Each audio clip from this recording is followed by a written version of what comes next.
એમાં જે નગરપાલિકા દ્વારા જગ્યા તોડી ગઈ છે તેમાં પછી જગ્યા બાકી રહી હતી એમાં મંદિર દ્વારા જગ્યા તોડી નાખવામાં આવી. બરાબર, મંદિર દ્વારા જગ્યા તોડી નાખવામાં આવી રાતોરાત જેસીબી બોલાવીને. એમાં મારકૂટ થઈ, એમાં મારા ઉપર ને મારા પપ્પા કેસ થયો. બરાબર, ને સામે પક્ષવાળા અમારા પાસે મારકૂટ કરી.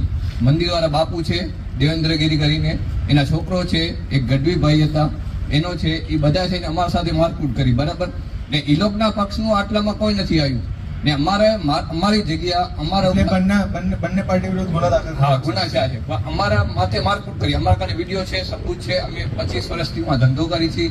બરાબર, અમારા સાથે મારકૂટ કરી અમારા ઉપર જ કેસ રાખી દેવામાં આવ્યો. ને ઈ લોકના મંદિરમાં જે છે ક્યારનો બનાવ છે? હમણાં જ 2025 ના 9મા મહિનાનો બનાવ છે.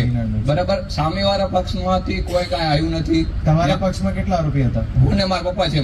સામેવાળામાં કેટલા આરોપી હતા? સામામાં અમે 3-4 નામ લખાયેલા. બરાબર, છે એ મંદિર ભારતના ગાંધીધામ રેલવે સામે છે ઉમાના ને ઈ લોકના પક્ષનો કોઈના એક જ ઉપર અમે નામ લખાયા હતા 4 આમાં. બરાબર, કે અમારા માથે 4 જણાએ મારકૂટ કરી.